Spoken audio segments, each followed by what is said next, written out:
Nationalism Subramaniya Bharathiyar, தேசியவாதம்.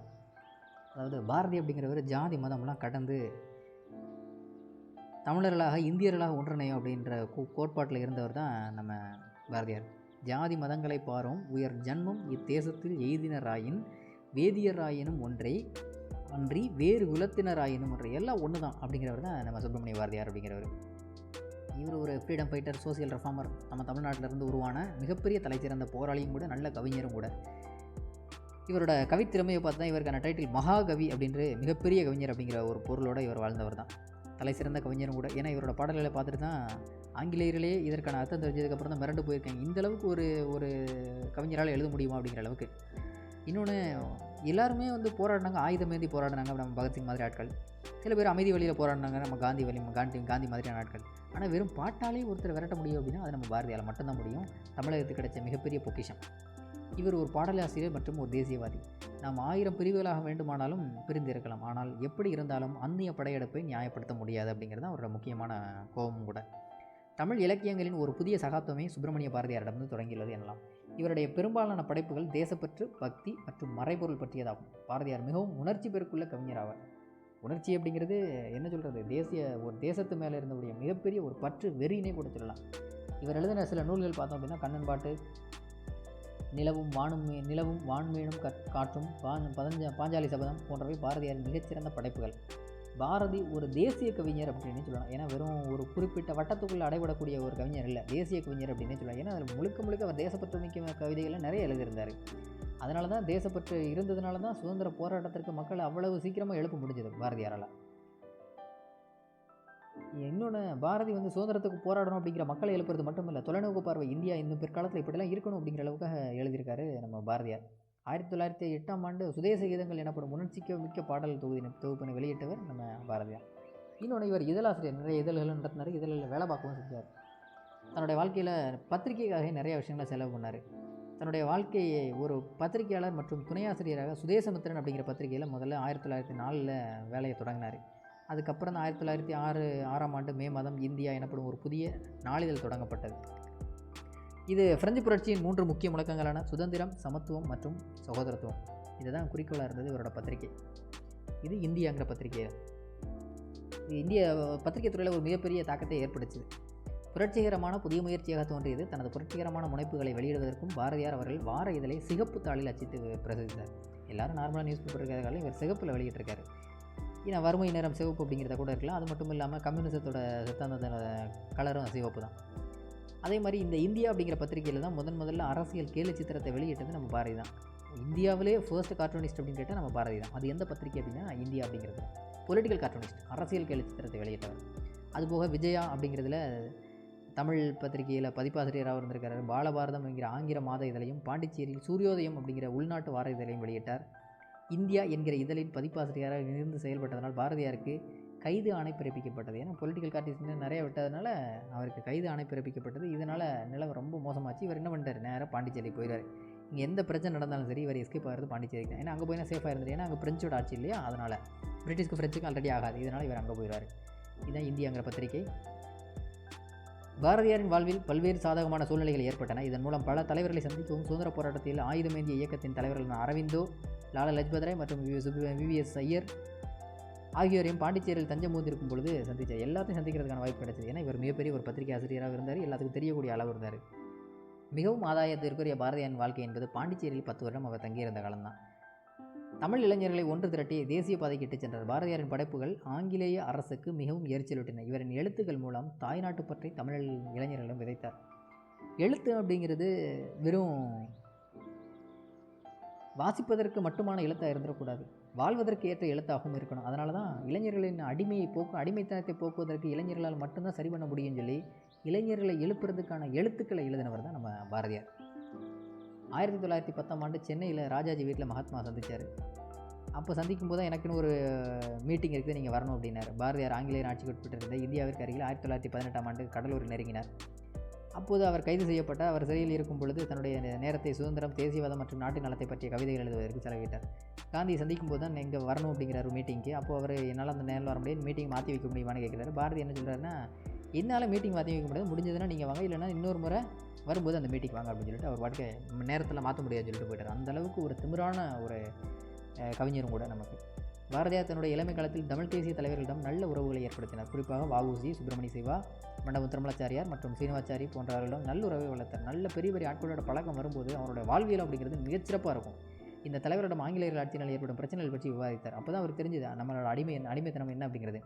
பாரதியார் இந்திய தேசிய காங்கிரசின் வருடாந்திர மாநாட்டில் கலந்து கொள்ளும் வழக்கத்தை கொண்டிருந்தார். தேசிய பிரச்சனைகள் தீவிரமான இந்திய தேசிய தலைவர்களான பிபின் சந்திரபால், பாலகங்காதர திலக் மற்றும் வி.வி. சுப்பிரமணியம் போன்றவரிடம் விவாதித்தார். ஏன்னா இவங்களாம் எல்லாமே எப்படிப்பட்ட ஆட்கள், இல்லை எக்ஸ்ட்ரீமிஸ்டான ஆட்களோட பேசும்போது தன்னுடைய வார்த்தை வரக்கூடியது எப்படி இருக்கும், புரட்சிகரமான வார்த்தைகளாக தான் இருக்கும். பாரதியாரின் பங்கேற்பு மற்றும் செயல்பாடுகள் 1905 பெனாரஸில் நடந்த காங்கிரஸ் மாநாடு, 1907 சூரத் மாநாடு, இந்திய தேசிய காங்கிரஸ் தலைவர்கள் இவர் தேசப்பற்று மிகவும் கவர்ந்து இழுத்ததுடன் பல தாய்நாட்டை நேசிக்கும் தேச தலைவர்களால் மதிக்கப்பட்டார். சில தேச தலைவரோடும் தேசம் பற்றிய சிந்தனைகளை பகிர்ந்து கொண்டார். அது மட்டுமல்லாமல் பல்வேறு முறையில் தேசிய இயக்கத்தை வலுப்படுத்துவதற்கும் அவர் அறிவுரை வழங்கினார். சந்தேகம் இல்லாமல் பாரதியாருடைய அறிவுரைகள் மூலமாக பல தேசிய தலைவர்கள் புத்துணர்வு பெற்று தேசியவாதத்திற்கு பங்கேற்றனர். இவ்வாறு பாரதியார் இந்திய சுதந்திரத்திற்காக முக்கிய பங்காற்றினர் என்பதை நாம் அறிவோம். வெறும் எழுத்துக்கள் மட்டுமே, எழுத்துக்களே எப்படிப்பட்டதாக இருக்குது, நிறையா தலைவர்களை ஒன்றிணைக்கிற மாதிரி இருக்குது, தலைவர்களுக்கு ஒரு மிகப்பெரிய உந்துகோலாக இருக்குது, அந்தளவுக்கு அவருடைய எழுத்துக்கள் இருக்குது. இவர் ஒரு சீர்திருத்தவாதியாகவும் பார்க்குறோம். ஏன்னா ஜாதி அமைப்புக்கு எதிராக தான் இருந்திருக்காரு. தாழ்த்தப்பட்டவங்களாம் தெருவுக்குள்ளே வரவும் கூடவும் அவருக்கு பூணூல் போட்டு தாழ்த்தப்பட்டவங்களை வீட்டுக்கு கூட்டு வந்தவர் தான் நம்ம பாரதியார். அப்படி ஜாதியை ஒழிக்கணும்னு நினச்ச ஒரு சீர்திருத்தவாதியும் நம்ம பாரதியார் தான். இவர் உலகில் 2 சாதிகள் ஒன்று ஆண் சாதி, மற்றொன்று பெண் சாதி, இதை தவிர வேறு சாதியே இல்லை அப்படின்னவர் நம்ம பாரதியார். அதுக்காகத்தான் தன்னோட பூணூலை எடுத்துகிட்டு அதை மற்ற தாழ்த்தப்பட்ட ஜாதிக்கும் போட்டு அவங்களையும் வேதவாதம் செஞ்சார். அந்தளவுக்கு ஒரு மிகப்பெரிய சமூக சீர்திருத்தவாதி நம்ம பாரதியார். முஸ்லீம்கள் நடத்தக்கூடிய கடையிலலாம் பக்கமே போக மாட்டாங்க நம்ம பிராமின்ஸ். ஆனால் இவர் என்ன பண்ணுவார், அங்கே தான் போய் டீ குடிக்கிறது. அந்த மாதிரி தன்னுடைய குடும்ப உறுப்பினரிடம் தேவாலயத்திற்கு அனைத்து விழாக்களையும் பங்கேற்றார். எல்லா மதத்துக்கும் போக வேண்டியது, ஜாதி மதம்லாம் எதுவும் கிடையாது அப்படின்னு சொல்லக்கூடிய ஆட்கள் தான் நம்ம பாரதியார். பட்டியலினத்தவரை கோயிலுக்கு அனுமதிப்பதை ஆதரித்தார். ஏன்னா இது அந்த காலகட்டத்தில் டெம்பிள் என்ட்ரிங்கிற ஒரு விஷயத்துக்கு சப்போர்ட் பண்ணவர் நம்ம பாரதியார். இவருடைய அதுதான் 1939 டெம்பிள் என்ட்ரி மூவ்மெண்ட், ஆலய நுழைவு போராட்டம் அல்லது ஆலய பிரவேச போராட்டம் அப்படிங்கிறது வைத்தியநாத ஐயரும் பசுமன் முத்துராமலிங்க தேவரும் நடத்திருப்பாங்க. இவருடைய அனைத்து சீர்திருத்தங்களையும் இவருடைய அக்கம் பக்கத்தினிடையே பெரிய எதிர்ப்பு இருந்தது. பாரதியார் மிகவும் திறமையானவர். அதாவது ஒரு தாழ்த்தப்பட்ட இனமாக கூட்டத்தை வீட்டுக்கு கூட்டு வந்தோம் அப்படின்னா ஃபுல்லாக அது பிராமின்ஸ் இருக்கக்கூடிய தெரு, கண்டிப்பாக ஏற்றுக்க மாட்டாங்க. அதனால இவர் எதிரி தான், பக்கத்து வீட்டுக்காரங்களாம். ஆனால் இப்போ அவரை பாராட்டுறாங்க. இந்தியர்கள் தெளிவாக அனைவரும் பாரத தாயின் குழந்தைகள் என ஒன்றுபட்டு செயல்பட்டால் இன்றைய இந்திய விடுதலை சாத்தியமாகாது என்று கூறினார். எல்லோருமே பொதுவாக இந்தியாங்கிற ஒரே முழக்கத்தோடு நிற்கணுமே தவிர ஆளாளுக்கு ஜாதி மதத்திலையும் பிரிஞ்சுட்டு இருந்தோம் அப்படின்னா ஒருபோது நமக்கு சுதந்திரம் கிடையாது அப்படின்னு சொன்னவர் தான் இவர். அதேமாதிரி பெண்களோட உரிமை, பாலின சமத்துவம், ஆண் பெண் எந்த வேறுபாடும் கிடையாது. ஏன்னா இப்போ எக்ஸாம்பிளுக்கு ஒரு பெண் கெட்டு போயிட்டா அப்படின்னு சொல்கிறாங்க அப்படின்னா அப்போ அந்த பெண்ணை கெடுத்தது யார், ஒரு ஆண். அப்போ ஆணும் அந்த இடத்த கெட்டு போயிட்டான்னு சொல்லணும். அந்த மாதிரி பாலின சமத்துவத்தை பேசின ஒரு ஆள் தான் நம்ம பாரதியார். குழந்தை திருமணம் இருக்கக்கூடாதுனாரு, வரதட்சணை முறையை தீவிரமாக எதிர்த்து, ஆனால் விதவை திருமணத்தை அவர் ஆதரித்தார். இதெல்லாம் ராஜாமோகன் கோட்பாடு. ஆணும் பெண்ணும் சமமாக கருதப்பட்டால் மட்டுமே இவ்வுலகம் அறிவு மற்றும் புத்திக்குரிமையில் சிறப்புறும் அப்படின்னு சொன்னவர் நம்ம பாரதியார்.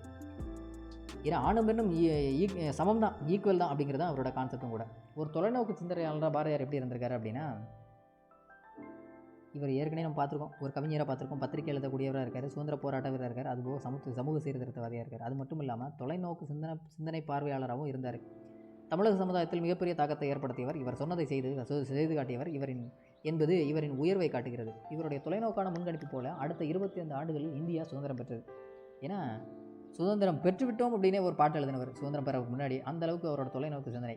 ஒரு மகத்தான இந்தியா பற்றிய இவரின் தொலைநோக்கு சிந்தனைகள் சுதந்திர இந்தியாவில் செயல்படுத்தப்பட்டு கொண்டிருக்கின்றன. பாரதியார் தனக்காக வாழாமல் மக்களுக்காகவும் தேசத்திற்காகவும் வாழ்ந்தவர். அதனால தான் இன்றைக்கு வரைக்கும் நம்ம அவரை பாராட்டிட்டு இருக்கிறோம்.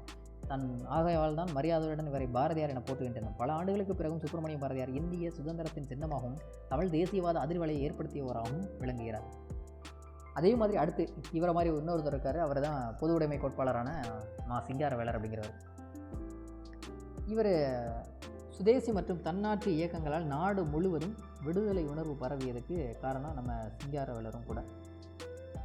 இந்த சிங்காரவேலர் பொது உடைமை கட்சி அப்படின்னு ஒன்று இருக்குது. அந்த பொது உடைமை கட்சிக்கு முக்கியமான ஒருத்தர் நம்ம சிங்காரவேலர் தான். சமூக ரீதியிலும் இந்து மதத்திற்கும் சில சீர்திருத்தங்கள் கொண்டு வரப்பட்டன. அரசியல் ரீதியாக இந்திய தன்மை அல்லாது தேசிய உணர்வு உருவாவதில் இந்த இயக்கங்கள் முக்கிய பங்கு வகித்தன. ஆளாளுக்கு தனித்தனியாக தன்னோட இயக்கம்னு பேசிகிட்டு இருந்தோம் அப்படின்னா இந்தியாங்கிறதுக்கு எப்போ சுதந்திரமாகிறது அப்படிங்கிற மாதிரி இந்திய சுதந்திரத்தை பற்றி பேசினவர் தான் நம்ம சிங்காரவேலர் அப்படிங்கிறவர். இருந்தபோதும் இவை மதவாதத்தன்மையை கொண்டிருந்தன. அதே போல் இந்த இயக்கங்களில் பங்கேற்றவர்கள் பெரும்பாலும் படித்த மேல்தட்டு வர்க்கத்தினராக தான் இருந்தாங்களே தவிர கீழ்த்தட்டு மக்கள் பெரிய அளவில் இதில் இல்லை. அதுபோக பெரும்பாலான விவசாயிகள் ஏழையாக தான் இருந்துட்டு இருந்தாங்க. காங்கிரஸ் கட்சிகள் ஜாதி பாகுபாடுகள் இருந்தது, மத பாகுபாடுகள் இருந்தது. தமிழகத்தில் பிராமணர் அல்லாதவர்கள் என்ற பாகுபாடு இப்படி பாகுபாடு இருந்துட்டுச்சுன்னா நமக்கு இன்றைக்கி சுதந்திரம் கிடைக்கும். அதனால் இந்த பாகுபாடெல்லாம் களையணும் அப்படிங்கிறது அவங்களோட நோக்கமாக இருந்துட்டு இருந்தது. இந்த நிலையில் தமிழக அரசியல் இயக்கத்தில் பகுத்தறிவு கருத்துக்கள், அறவியல் பார்வை ஆகியன உருவாகுவதிலும், விடுதலை போராட்டங்களும் ஒரு வட்டாரத்தன்மை அளிப்பதிலும், விடுதலை போராட்டத்தில் விவசாயிகள் தொழிலாளர்கள் நலன்களை இணைப்பதிலும், இந்திய அரசியலிலும் சமதர்ம கருத்துக்கள் பரவியதிலும் சிங்காரவேலர்களின் அரசியல் சிந்தனைகள் முக்கிய பங்காற்றின. ஏன்னா ஒட்டுமொத்தமாக இந்த பொது உடைமை கோட்பாடு அப்படிங்கிறதே அனைத்து உயிர்களுக்குமானது. அப்படிப்பட்ட கோட்பாடு தான் இந்த சமதர்ம கோட்பாடு அப்படிங்கிறது. காங்கிரஸ் அரசியலில் சிங்காரவேலருடைய சிந்தனையின் தாக்கம். தொடக்கத்தில் இந்தியாவிலிருந்து இயற்கை வளங்களை கொள்ளையடித்து மூலப்பொருட்களை தங்கள் நாட்டுக்கு ஏற்றுமதி செய்த ஆங்கிலேய அரசு தங்கள் தேவைகளை அதிகரித்தால் இந்தியாவில் தொழிற்சாலைகளை தொடங்கியது. ஏற்கனவே இந்தியாவில் பாரம்பரிய தொழிலை காலனி ஆதிக்க அரசு முடக்கிவிட்டதால் மக்கள் வாழ்வாதாரங்களை இழந்து பட்டினின்னு இருக்காங்க. இதனால் கூலி வேலை கிடச்சா போதும்னு இருக்கிற சமயத்தில் தான் அந்த கூலி வேலைக்கு இந்த மக்களை பயன்படுத்த ஆரம்பித்தாங்க நம்ம பிரிட்டிஷ்காரங்க. இதனால் பின்னர் தொடங்கப்பட்ட தொழிற்சாலைகள் அனைத்திலும் தொழிலாளர்கள் மிக குறைவான கூலிக்கு வேலையில் அமர்த்தப்பட்டனர். ஏன்னா வேலை இருக்குது அப்படின்னு தெரிஞ்சதுன்னா மக்கள் வேலையை நோக்கி போக ஆரம்பிக்கிறாங்க. ஆங்கிலேயர்களுக்கு அடிமையாக என்ன கொடுத்தாலும் சரி, சாப்பிட்றதுக்கு எதாவது கொடுத்தா போதும் அப்படிங்கிற அளவுக்கு இறங்க ஆரம்பிச்சிட்டாங்க. அடிமை மாதிரி இருக்காங்க, அடிமையாக உருவாக்கிட்டாங்க ஆங்கிலேயர்கள், அந்த அளவுக்கு ஆயிடுச்சு. இந்த நேரத்தில் தான் பாதிக்கப்படக்கூடிய தொழிலாளர்களுக்குன்னு சில அமைப்பை உருவாக்கணும் முடிவு பண்ணாங்க. அதுக்கு முக்கியமான நாட்கள் திருவி கல்யாண சுந்தரம், வரதராஜ நாயுடு போன்றவர்கள்லாம் சில தலைமை தாங்கி ஒரு அமைப்பை தொடங்கணும் முடிவு பண்ணாங்க. இந்த தொழிலாளர் அமைப்புகள் உருவாக முன்முயற்சிகள் எடுத்து பாடுபட்டவர் சிங்காரவேலர். அவர் தான் தொழிலாளர் இயப்பு அப்படின்னா இயக்க அமைப்புனாலே அதில் முக்கியமான ஆள் சிங்காரவேலர் தான். இந்த தொழிலாளர்களை அரசியலமைப்படுத்தி விடுதலை இயக்கத்தோடு இணைக்க வேண்டும் என்று சிங்காரவேலர் வேங்க. அதாவது வெறும் தொழிலாளர்களுக்கு போராடக்கூடிய ஒரு இயக்கமாக மட்டும் இருந்துடக்கூடாது, இது விடுதலை இயக்கத்துக்குமாவும் போகணும் அப்படிங்கிறது தான் இவரோட கோட்பாடாக இருந்தது. ஆனால் காங்கிரஸ் ஆட்சி இதனை விரும்பவில்லை. சிங்காரவேலர் இதை கடுமையாக விமர்சித்து 1920ஆம் ஆண்டிலே காங்கிரஸ் தலைமைக்கு தந்தி அனுப்பினார். தொடர்ந்து அண்ணல் காந்தியடிக்கு பகிரங்க கடிதமும் எழுதினார். அது எப்படி விடுதலை இயக்கத்துக்கு தொழிலாளர் சங்கத்தை சேர்க்காமல் நீங்கள் தனியாகவே ஒரு குறிப்பிட்ட பிரிவினர் மட்டுமே சுதந்திரத்துக்கு போராடணும், அது எப்படி சாத்தியம் அப்படின்றதான் இவரோட ஆதங்கம். அதுடன் ஹிந்து சுதேசமித்திரன் உள்ளிட்ட முன்னணி நாளிதழ்களின் நவசக்தி போன்ற பருவ இதழ்களின் ஏராளமான கட்டுரைகள் எழுதினார். காங்கிரஸ் தொண்டர்கள் மத்தியிலும் பிரச்சாரம் செய்தார். இந்த சமயத்தில் 1922ஆம் ஆண்டு நடைபெற்ற அகில இந்திய காங்கிரஸ் குழுவின் கூட்டத்தில் தமிழக பிரதிநிதியாக கலந்து கொண்ட அவர் அங்கும் விவாதத்தை உருவாக்கி தமக்கு ஆதரவு திரட்டினார். அவரது கருத்துக்கள் வருமாறு என்ன சொல்லியிருந்தார் அப்படின்னா, இந்திய விடுதலை என்பது விவசாயிகள் தொழிலாளர்களின் பொருளாதார சுதந்திரத்தை உள்ளடக்கியதாகும். தொழிலாளர்கள் விவசாயிகள் நலனுக்காகவும் காங்கிரஸ் பேரியக்கம் போராட வேண்டும். விடுதலை போராட்டத்தில் தொழிலாளர்கள் விவசாயிகளை இணைத்துக் கொள்ள வேண்டும். பல்வேறு அமைப்புகளில் உள்ள மக்களை ஒன்று திரட்ட காங்கிரஸ் தலைவர்கள் உதவ வேண்டும். ஏன்னா இந்த சுதந்திர போராட்டம் விடுதலை வேண்டும் அப்படின்னா இருக்கக்கூடிய அத்தனை விதமான தொழிலாளர்களிலிருந்து விவசாயிகளிலிருந்து அனைத்து தரப்பினரும் போராடினா மட்டும்தான் அந்த சுதந்திரம் கிடைக்குமே தவிர ஒரு சாரார் மட்டுமே போராடுறதுனால சுதந்திரம் கிடைக்க போகிறதில்லை அப்படின்னு சொல்லி எல்லா மக்களையும் ஒன்றிணைக்கணும்னு சொல்லி காங்கிரஸ் மாநாட்டில் பேசினவர் நம்ம சிங்காரவேலர். இதன் விளைவாக 1922இல் இந்திய தேசிய காங்கிரஸ் தொழிலாளர்களை அமைப்பு ரீதியாக ஒன்று திரட்ட தீர்மானம் நிறைவேற்றியதுடன் இதற்கென தனி ஒரு குழுவை அமைத்தது. 6 பேர் கொண்ட அக்குழுவில் முக்கியமான ஒரு ஆள் நம்ம சிங்காரவேலர் இருந்தார். மேலும் தொழிலாளர் உரிமையை பாதுகாக்க சட்டம் இயற்ற வேண்டும் அப்படின்னு போராடினார். அதனை வலியுறுத்தி அன்றைய முன்னணி நாளிதழில் தொடர்ந்து எழுதினார். தொழிலாளரோட நலனுக்கும் இந்திய சுதந்திரத்தின் போராட்டத்திற்கும் முக்கியமான ஒரு பங்கு வைத்தவர் தான் நம்ம சிங்காரவேலர்.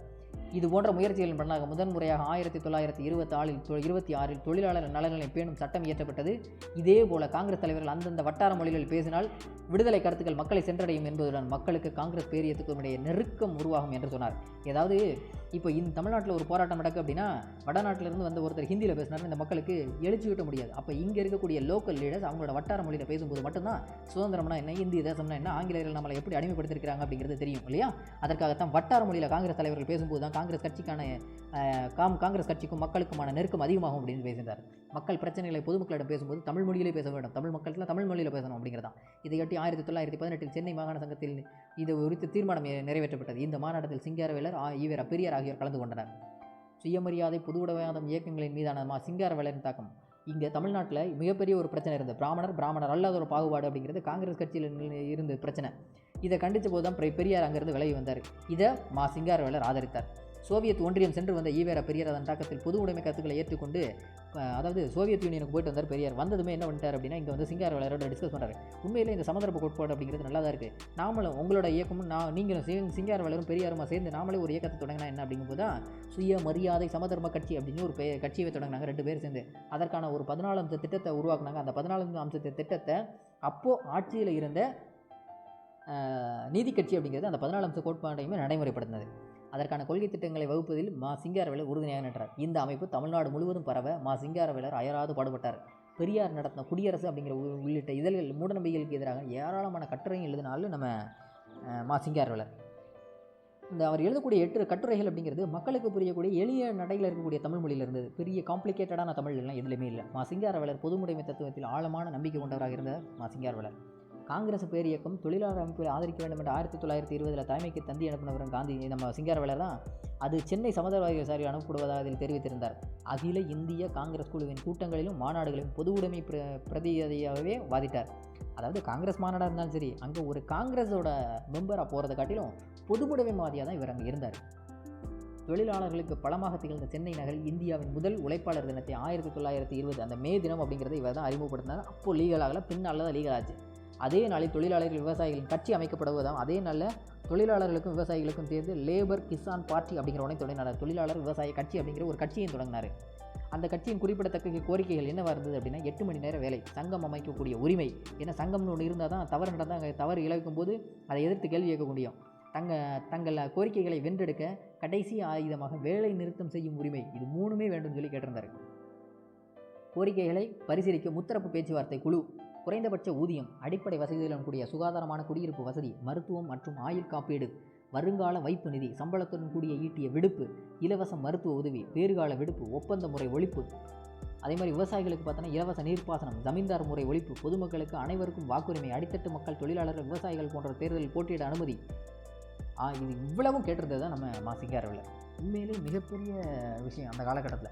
ஏன்னா இதெல்லாம் இப்போ வரைக்குமே இன்னும் சில இடத்துல நிறைவேற்றப்படாமல் இருக்குது.